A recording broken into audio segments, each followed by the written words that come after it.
Joining us from Austin, Texas, Leah Speedmaker is the Field Support Coordinator and Integration Program Manager for Clinic, the Catholic Legal Immigration Network. She provides training and consultation on program management to charitable immigration service providers nationwide, and she also coordinates Clinic's resources and technical support on integration within the Clinic network. Welcome, Leah. Adam Essel from Arizona is the Field Director for the National Immigration Forum. Adam has also worked as the lead faith organizer for the Forum's Bibles, Badges, and Business initiative throughout the Mountain West and beyond. Welcome to Adam. Thank you. Joining us from San Jose, California, Zara Bilu is the Executive Director of the Council on American Islamic Relations, or CARE, the San Francisco Bay Area office. As an attorney, community organizer, and civil rights advocate, she provides trainings at mosques and universities as part of CARE's efforts to empower the community. Zara, who will join us. And finally, from Washington, D.C., Elizabeth Mandelman is the Associate Director of Advocacy and Outreach at HIAS, formerly the Hebrew Immigrant Aid Society. She advocates on behalf of refugees to government agencies and to Congress, where she previously worked, managing and advancing policy priorities for refugee and immigrant rights. So welcome to Elizabeth. Thank you.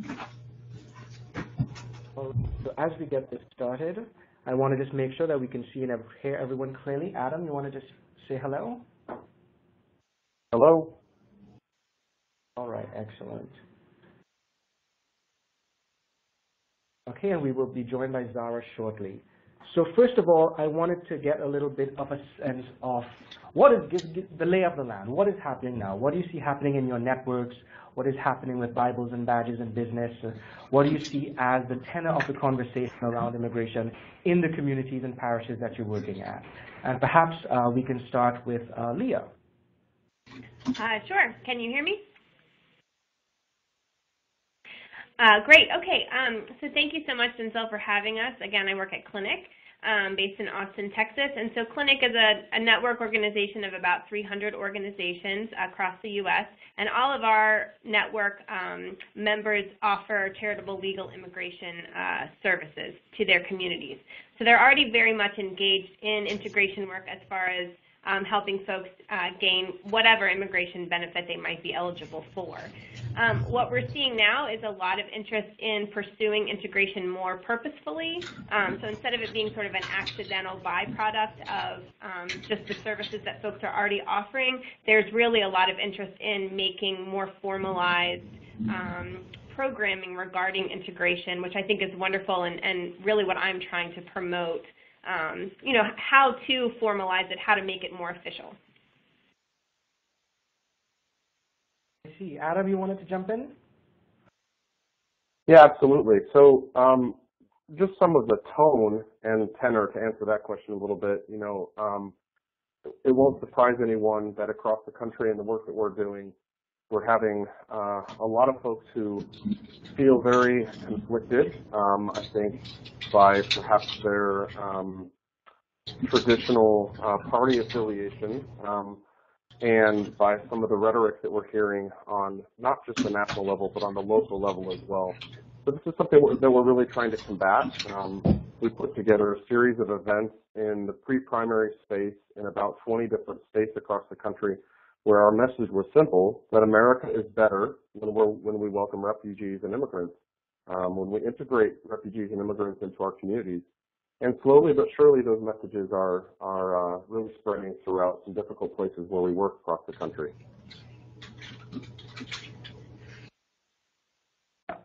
Elizabeth, maybe you can talk a little bit about how the agencies that you work with are responding to what is happening on the local level with the tenor of the conversation and what's being said in the communities.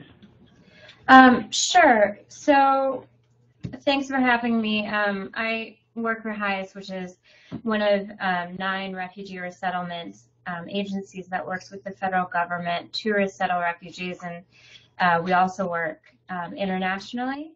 And, you know, obviously the need for integration among immigrants and pushback against immigrants has been pretty prevalent for a few years now, but it really picked up against refugees in November after Paris. And, before Paris, kind of the resettlement program was kind of flew under the radar, and, we worked proactively behind the scenes to work with communities to help integrate refugees. After Paris, we've been having to be, a lot more public about our advocacy and education, and I'm Associate Director of Advocacy, so I also work with Congress, and there's been a lot of education that has to go on, but some of that doesn't work, so it's super important to get into communities to work on welcoming initiatives and integration at the local level to kind of try to bridge the gap. And Zara, I imagine that you're experiencing something similar. It's just been I want to say it's been a challenging time across the country, and something that maybe hasn't been said but is top of mind for us is it's not just the impact on recently arriving refugees or immigrants or even people who've been here for a few years, but the trickle-down effect, right, is that immigrant communities more broadly will feel the impact of the backlash of the rhetoric. And that slows down the integration process. It makes people feel alienated. And so something to think about is just, again, the broader impact. So I wanted to get into some very, very concrete examples of what your agencies are doing in terms of immigrant integration, in terms of combating the rhetoric that's happening, in terms of educating the public and creating more welcoming, receiving communities. So, let's get into some of the nitty-gritty about the most critical elements in successful newcomer reception and integration. Whoever wants to start off, Leah? Sure. I think some of the really successful techniques seem sort of obvious, but I think they're harder to do, easier said than done, I think. I think one of the main components of a successful integration initiative is simply remembering and purposefully asking the newcomer community that you're working with what they might want, what services they might need and want. I think sometimes it's easy to assume, oh, they're foreign born, they might need English, they might need citizenship test prep, wherever they are in sort of the process. But instead, what they might need is their sidewalks fixed in their neighborhood, or access to the food pantry, or whatever. So I think one of the key components is making sure we ask folks what they need instead of assuming. And then the other part is to make sure that the community as a whole is getting together to sort of fix the problem instead of it being receiving community doing for newcomer, because that's sort of a power differential there. I think it's really helpful if together the whole community decides, okay, we have this problem, let's work together to fix it so that everyone has buy-in and everyone is supportive of the initiative. Elizabeth, sort of piggybacking on that, has this been your experience? What can you add to that? And perhaps, what are some of the more challenging aspects of making a successful integration strategy? Sure, I can add to that. I think that two of the key elements that results in success are, number one, collaboration, and collaboration among as many different stakeholders as you can gather. The second is education. I think that that's just a key piece of any integration plan is getting, educating people. I think that the biggest barriers are honestly probably capacity and money more than, attitude or things like that, because the organizations and people doing this work are already strapped.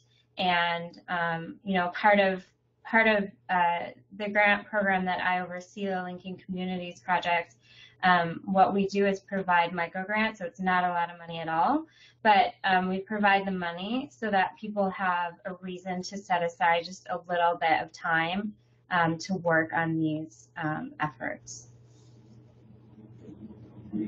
And I know Adam and Zara, both of you work with different types of communities, with the Bibles, badges, and business. You get law enforcement and business owners and chambers and other people involved.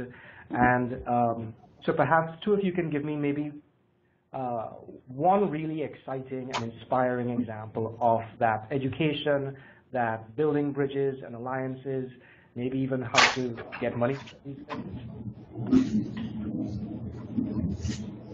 I'm not sure that I have the answer on the how to get money for these things, but on inspiring example, I often think of a young girl that I met while I was doing civil rights and civil rights outreach in the Yemeni community in Oakland, who among her friends, like I'm not even sure that she realized I saw her do this, but she gets up and she starts to make a mock speech within her friends, and it's like, when I am president of the United States, right?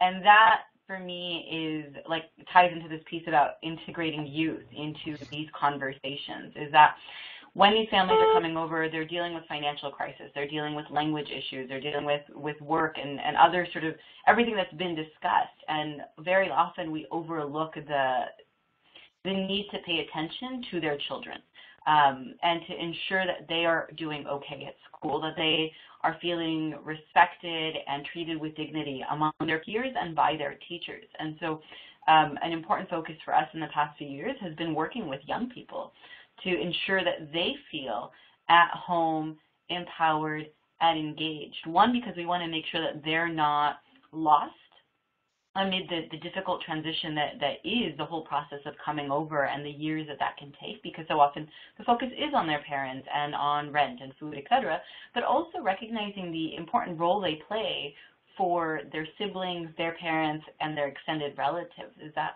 for a recently immigrated family, having a 15-year-old who is comfortable and confident and learning and excited to be part of the civic process can inspire both younger siblings but also the parents to do more. Well, one story that I'll share is to work in our law enforcement sphere, we created what we call the Law Enforcement Immigration Task Force. And what we've been able to do is to gather almost 50 chiefs, sheriffs, and public safety directors from across the country, representing almost half of the states.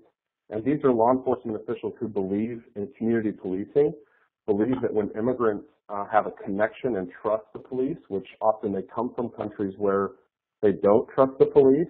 And so these law enforcement officials are all about building trust within their communities, and has been just really phenomenal the way that we've been able to help resource chiefs and sheriffs who really do want to build those positive bonds of trust.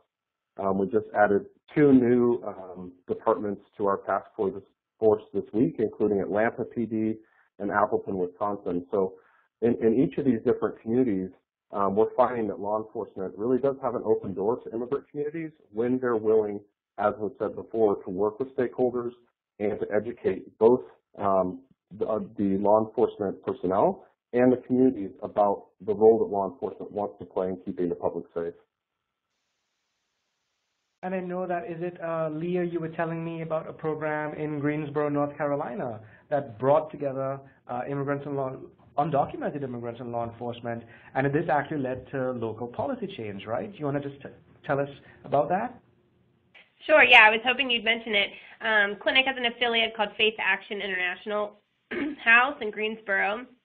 And essentially this embodies what I was mentioning earlier, whereby the folks at the nonprofit were hearing from their newcomer folks, hey, yes, we want English, yes, we want all these other stuff that we assume people want. But what we really need is a community ID, because people ask us for something and we're not eligible to get a driver's license, so we really just want something to show that, they are who they are. And they were also hearing from the law enforcement who were saying, we can't really be effective because the newcomer community is scared of us, there's some animosity because there's misunderstanding. So this nonprofit, they got both sides together, and I'll simplify the explanation, but they worked really hard to get them all in the same room. They did some focus groups. They had translated documents and interpreters so that the newcomers could also communicate as easily as the folks in the law enforcement. And together, these two groups who really probably wouldn't normally be in the same room together under normal circumstances were able to work, come up with the idea of a community ID that made everyone happy. And the faith-based organizations got involved where, all the different particularly the Catholic Church, was tried to get their members to come to this group meeting. So it was really a community-wide activity to get attendance up, to encourage people to, participate in the conversations. And then what happened was this great, idea that benefits everyone. So it was a really nice partnership and a really good example of giving the community what they needed.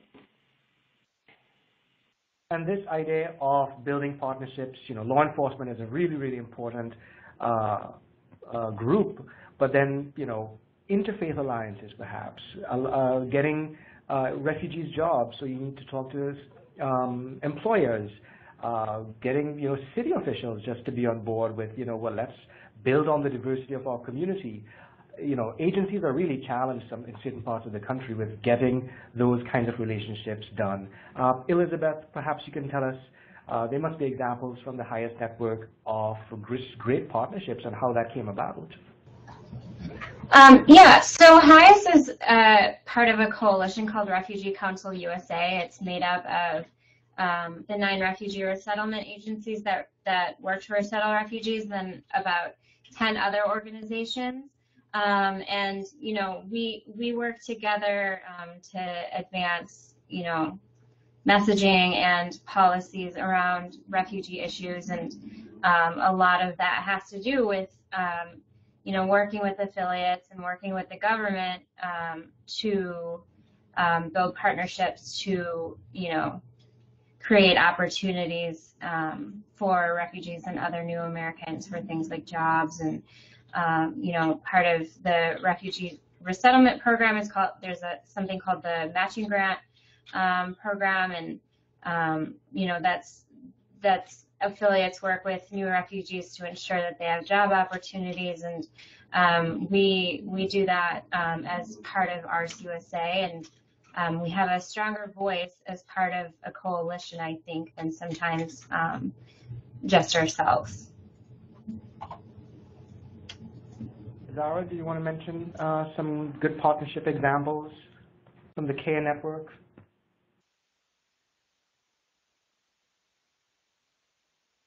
Oh, I think you might be on mute, Zara.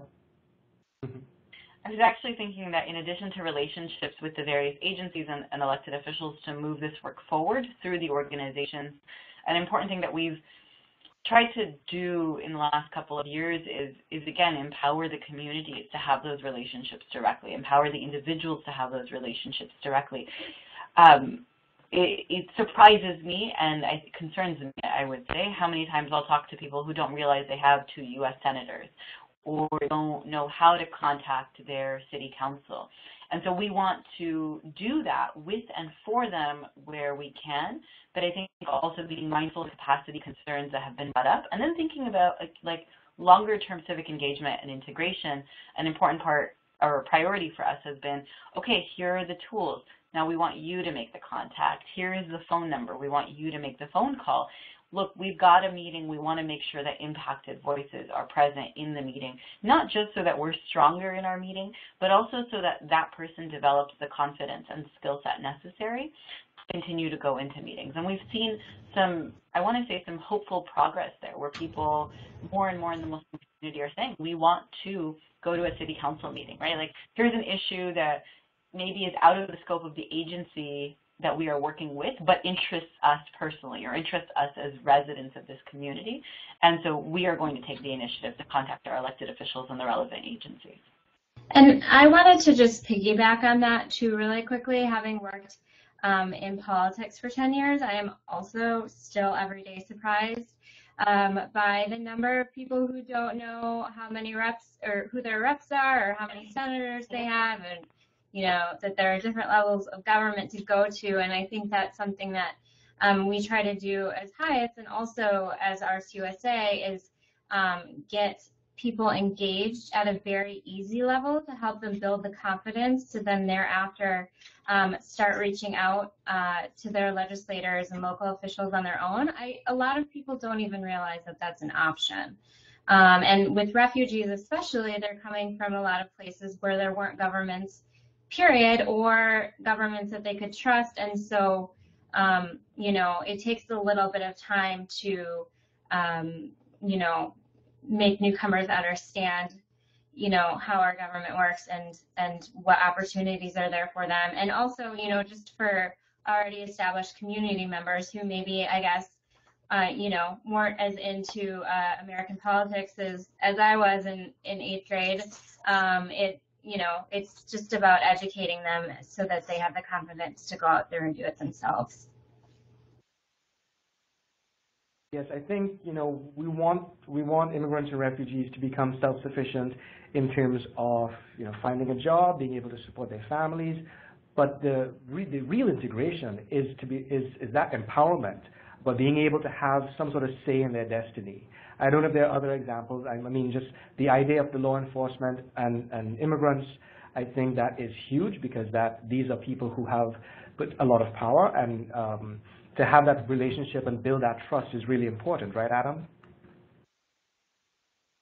Yeah, absolutely. I'll give another example of how integration can translate into larger justice work. Actually, one of our mobilizers who lives in the Chicago area is herself a DACA recipient.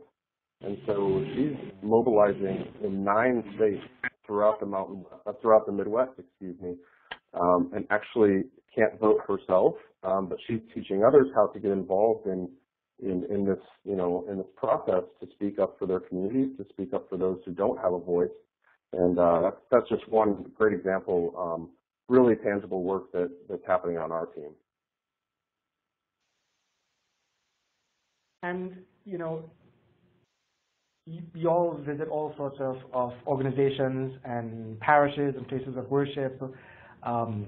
Getting immigrants and refugees to empowering them that way is certainly very important. But, looking at congregations, for instance, of different kinds, how, inherently someone which goes to a place of worship is sort of inherently an activist in a sense,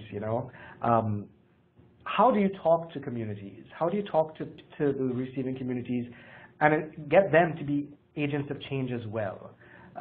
It's very difficult in certain parts of the country, but perhaps you all have some good examples. What kind of messaging do you use? How do you package it? Is it focusing on values and stories? Is it data? What have you all tried? Or what have you all seen? I'm happy to take a stab at it. I think one of the efforts that I'm trying to do through Clinic is to work actually with agency leadership, because I do think that that sometimes is where some of the change can happen, in just familiarity with even the term immigrant integration. I think this would apply to parishes as well. I think oftentimes folks are still understanding integration as assimilation or acculturation when we know that's not the definition that we're all working with. And so I think just some basic, conversations about what integration really does mean, and that it's a two-way street, it's double responsibility. I think that's a nice place to start. I created this in an effort to try and measure things regarding integration, which I think is really hard. We created a survey for agency leaderships for them to take every year, and it basically tries to get at their understanding of integration. Do we have an agency-wide definition for integration? Do we have newcomers on our board? How involved are they in agency decisions? So that the agencies can sort of become self-aware of where it is on promoting purposefully immigrant integration. So that's one thing that we're trying to do to get even the folks involved and the folks interested in promoting this on the same page. So just to piggyback off of that, we, in one of the slides you showed at the beginning, Denzel, the highlight of where white evangelical Protestants are and welcoming wasn't so encouraging. That's a lot of the group that we work with, because we do believe that needs to change, both on societal level as well as ultimately for reform to occur. And so with a group of other evangelical organizations a few years ago, we launched the Evangelical Immigration Table. And really the goal is to try to encourage churches and evangelical organizations to understand and then preach about God's heart for immigrants. So for us, it really is a values-based understanding. We believe it's a discipleship issue, that Jesus, talked often about welcoming lots of people who are outside the normal circles of societal norms. And so for us, that's a great beginning point, is what do our scriptures, and I know, Jewish and Muslim scriptures as well, say about welcoming the stranger. And so that's a lot of the motivation that we use to try to push people towards then taking steps. Once they understand from a values perspective, then they can take tangible steps toward really speaking up for the vulnerable and helping to integrate them into the communities. And I just also wanted to add to that, what Adam said, welcoming the stranger is, something that people of all faiths believe in. And, like I keep saying, HIAS is one of 9 refugee resettlement agencies. We work with, Catholics, we work with Episcopalians, like there's common ground that is there. And that is gapped to move our agenda forward. And HIAS is also part of, and I think some of your organizations are too, part of the Interfaith Immigration Coalition, and actually a new initiative called Refugees Welcome has just been launched, and there are dinners being held throughout the country to welcome new Americans based on this common moral of welcoming the stranger.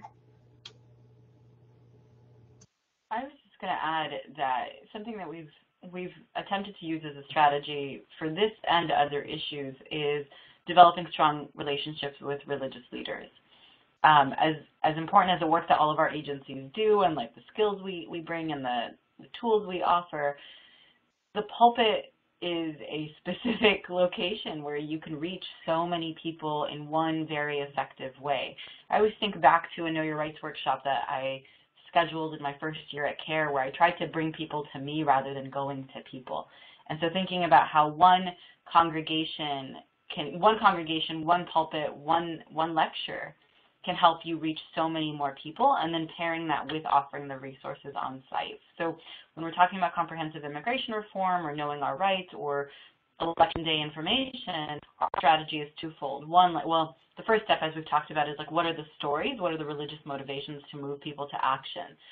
But in terms of implementation, getting the actual religious leaders to convey that message, and then being there after people have heard it to offer them specific skills, right? So if we offer the skills or the resources without the religious inspiration, it doesn't connect. And if we offer the religious inspiration but aren't handing people information or opportunities or ways to get involved as they're leaving the seminar or the lecture, then we've missed out on an opportunity. And so bringing those two very specific strategies together has been really effective for us in maximizing the number of people we can connect with.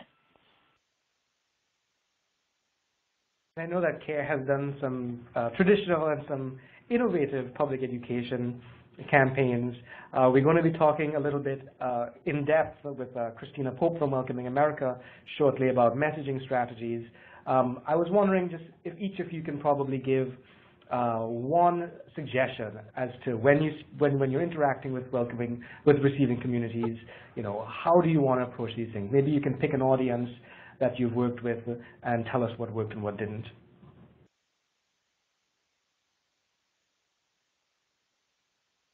Leah. Okay, I'm happy to go.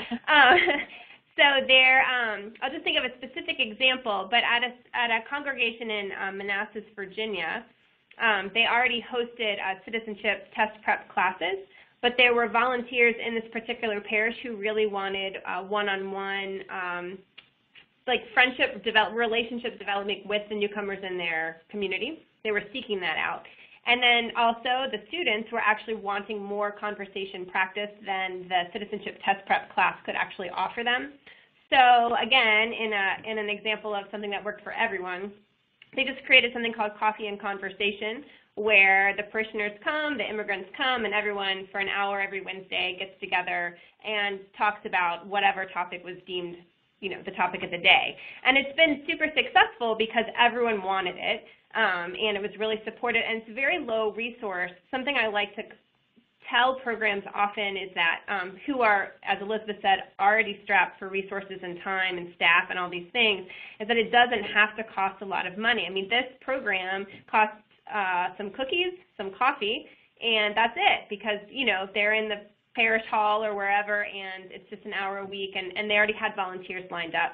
So I think that's a really nice strategy of just really going, you know, how simple can you make this? People just want to talk, and people just want to meet new people, and you can do that without, you know, a huge grant application and, you know, pursuing tons of funding and finding a whole new bank of volunteers, for example.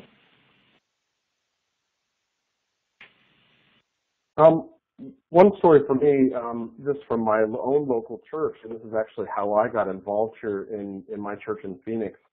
As the demographics of our church community at the Nazarene Church, so very evangelical, as the demographics around us changed and we wanted to really look into how we serve the community, without really knowing it, we happened to start to serve more and more immigrants. And the way that we weren't able to help undocumented immigrants became a big frustration to us. And making a very long story short, that really motivated my pastor to get involved both on the advocacy level, where he was going to Washington to meet with members of Congress, etc., but also to be very intentional about the different groups in our community. We're blessed to have the Islamic Community Center of Phoenix a block from our church, and so we developed a relationship with them. And actually, when we launched our immigrant legal services at the church, we did so in conjunction with the Islamic Center, and we're able to really help a lot of diverse folks in our community. We have some very specific questions from attendees, and I wanted to be sure to get some of these questions in. And as we saw in some of the data, you know, new places basically are receiving refugees, for instance. Some of the whitest parts of America have Somali refugees. And according to certain governors, they're bringing, you know, the Zika virus with them, whatever that is. It's Zika. So someone asked a question about refugee resettlement in non-traditional places. And perhaps, Elizabeth, you can talk a little bit about the challenges for resettlement agencies, you know, areas where there may be meat and poultry processing, communities that are generally aren't built to cater for new people, and therefore the stresses on the economy and infrastructure creates a non-welcoming environment. Sure, a couple of things. So the grant project that I oversee, the Linking Communities Project, is working specifically in Minnesota this year because there are cities around the state that have seen a huge influx of resettlement by refugees and secondary migrants, mostly Somali, who just aren't you know, used to those new populations. And so we've come up with really creative ways to try to engage the community. One of the projects that we funded this year is actually a canvassing door-to-door educational project where people are just going to door-to-door in St. Cloud, Minnesota, to provide you know, educational information on Somali refugees and what it means to be Muslim and things like that. But I will also say that it is just also about dispelling a lot of myths. Refugees and immigrants alike actually help revitalize communities. And also, you know, there was actually just an article, I think, in the New York Times about the meatpacking industry and how many refugees and new immigrants are working at those factories. They're not taking away jobs from other people. They're the jobs that nobody else wants. And there are a lot of examples of communities that, like I said, have actually been revitalized by both refugees and immigrants. You mentioned earlier that they are more likely to, you know, open new businesses than Americans, and so it's just about getting that information out there, and I think dispelling a lot of the myths that that people have. Does anyone else want to chime in on that, on the challenges of resettling in non-traditional areas?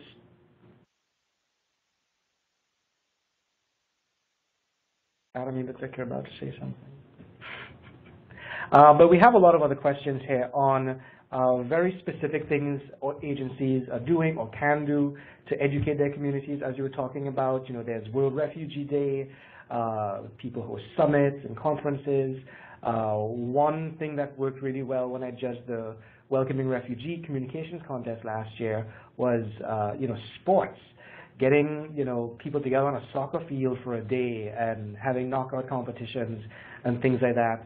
I know, Zara, that CARE has done a lot of innovative work in trying to combat Islamophobia specifically. Perhaps you can talk a little bit about educating the public on Islam and Muslims. So an important shift for us in the way we talk to people about educating broader communities about Islam and Muslims is thinking about the interpersonal relationships. So similar to what you're referring to with sports is that it is only so effective for me to continue to say Islam is a religion of peace or Muslims are really diverse. What we've seen be more effective is things like using humor, actual relationships, and then interpersonal conversations. And so the way we're doing that is, I mean, the innovative way that we're trying in the last 10 days now is actually a new video project where we launched a mock anti-Islamophobia medication. And we were, you know, unsure about whether or not that would work, but I think that people connect over laughter. And maybe the sad reality is that to do this work and to stay sane doing this work, we don't actually believe that the majority of Americans are anti-refugee or anti-immigrant.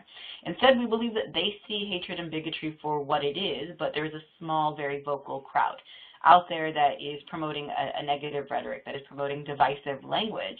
And so if we give people an opportunity to laugh and poke fun, not self-deprecating humor, but actually poking fun at the ridiculousness of the hate in a way that I think balances not taking lightly the very violent impact that kind of hate can have, but also creating a different way to have that conversation as opposed to just, you know, we're afraid of XYZ political candidate winning office. Instead, like, this is not what America should be about. So humor is one thing, and then the other thing that I mentioned is interpersonal relationships. We can get on television and reach 100,000, 200,000 people, millions of people instantaneously, but we are talking heads at best, right? We're putting out information, we're answering questions. It's the relationships where hearts and minds are changed. And so in working with Muslim youth and other recent immigrant communities, we're saying get involved in the community. It's important to be engaged in volunteering at a local mosque or other organization that's connected to one's ethnicity or religion, but if that's where activism ends, then that's not enough. And so in talking, for example, to college students, we'll say, get involved with yearbook, get involved with student government, do something where you are actually meeting, working with, and building relationships with people who are not from your community, where those relationships aren't even centered on, I'm a recent Pakistani-American immigrant, this is what I want you to know about me. Rather, we need to proofread this yearbook together and make sure that it looks good because we're going to be held accountable for it. And I think you have to do what's going to work in your own community. The projects that we are funding right now are wide-ranging. One of them is a community garden where 50% of the plots are reserved for new Americans and refugees, and then the other 50% are reserved for established community members so that, they get to know each other. In another city, we have a group working with the Korean population to hold community meetings with the community they've moved into, but before those meetings are held, the organization that's being funded is meeting one-on-one with the Korean population, so they're not so nervous about moving forward with these community meetings. We also have a project out there that is a group going into ESL classes and working with new Americans to tell their story through mask making, and then they hold a public art show at the end of the year. So I think you have to be creative, and it has to be, whatever works best for your community.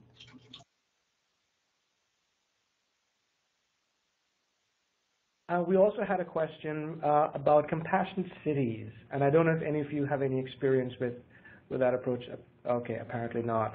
I wanted to talk a little bit to Adam about getting that economic empowerment. What was the experience like, and what is it like, and does it vary geographically with getting business involved in the integration process, and how have you gone about it? Do you have any tips for our attendees? Great, yeah. So one of the other programs at the National Immigration Forum that we've really launched to help with integration is called the New American Workforce. And what we attempted to do was to really focus on the 10 cities that have the highest number of legal permanent residents and focus on businesses who have legal permanent residents as their employees, encouraging those LPRs to naturalize, become citizens, because we find the research is very clear that it's beneficial to both the business, to obviously the individual who naturalizes, but also the community as folks naturalize and become more ingrained into that community. So through the New American Workforce, we have sites everywhere from Miami to San Diego and everywhere in between. We really seek out employers who believe in the economic gain by having their folks who are legal permanent residents become citizens. Aside from that, a lot of the businesses across the country, they get the economic benefits of immigrants. It's rare that we come across a business owner who is, really anti-immigrant and doesn't believe that for every immigrant job that there is in America, there are 2 or 3 additional jobs that depend on that immigrant labor, no matter what the industry may be. So we really do find that across the country, in the South and in the West, and all of the places that we work, that even might be traditionally more difficult places for immigrants to integrate, at least from the business community, it's mostly a slam dunk. All right, so we have maybe 3 minutes left before we bring on Christina Pope, and I just wanted to touch on 1 or 2 issues here. The need for data and facts. There are churches in areas that experiencing great demographic change, for instance, and I know that in Los Angeles, one of them, I think it's a Second Baptist Church, had commissioned some research, some studies on what is happening in their communities and how can they better cater to a growing brown population and a decreasing black population, for instance. Perhaps we can talk a little bit about the need for that very localized data on what is happening. I can speak from the Catholic perspective. I know that available to our network is we've commissioned data on diocese level, numbers of LPRs, numbers of the undocumented, so that in funding applications and other types of work that, our agencies can use very specific data to prove really that their services are needed or underserved. There's communities that are underserved or whatever they need the data for, but that's been really helpful. And we've also used some data from other sources that can show how many more folks who have been applying for DACA, for example, have been eligible for other types of services. Just so that there is a big need for very specific data so that folks can use it in a way that is beneficial to them.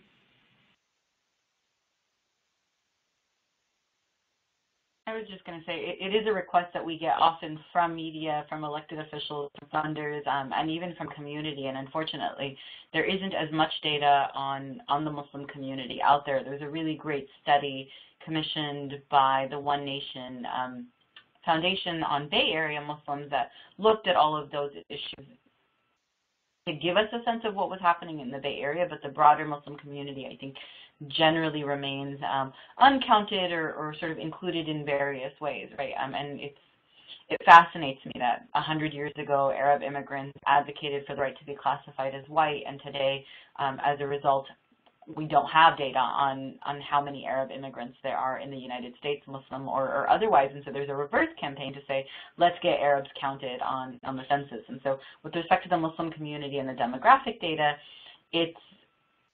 that need is recognized. I think it will slowly be developed and built. The other piece of data, by the way, that I wanted to sort of raise that comes up for the Muslim community is what is the impact of hate crimes and anti-refugee and anti-immigrant sentiment. And so those numbers are interesting too because there is no central clearinghouse for that kind of data. We can't turn to federal government data because there is so much concern and advocacy around the issue that they're undercounting, or it takes a lot for something to be considered a hate crime by DOJ standards, and so it doesn't get included there.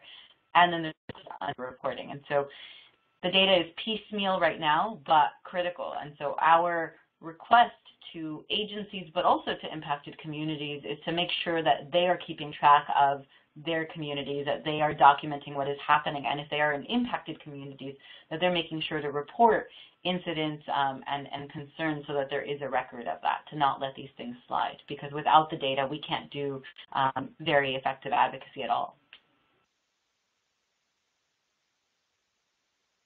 Just quickly, you showed some slides earlier from PRRI, the Public Religion Research Institute, and that's a lot of the data that we use is from them and from some other sources. I think Pew is one of the other ones, but one of the data pieces that's been really helpful with the PRRI is their American Values Atlas, which I highly recommend, and it includes a lot of questions, based on religious affiliation and based on some immigration aspects.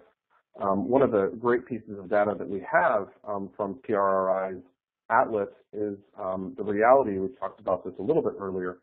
In 49 of 50 states, a majority of people, across the board, are for immigration reform with a pathway to citizenship.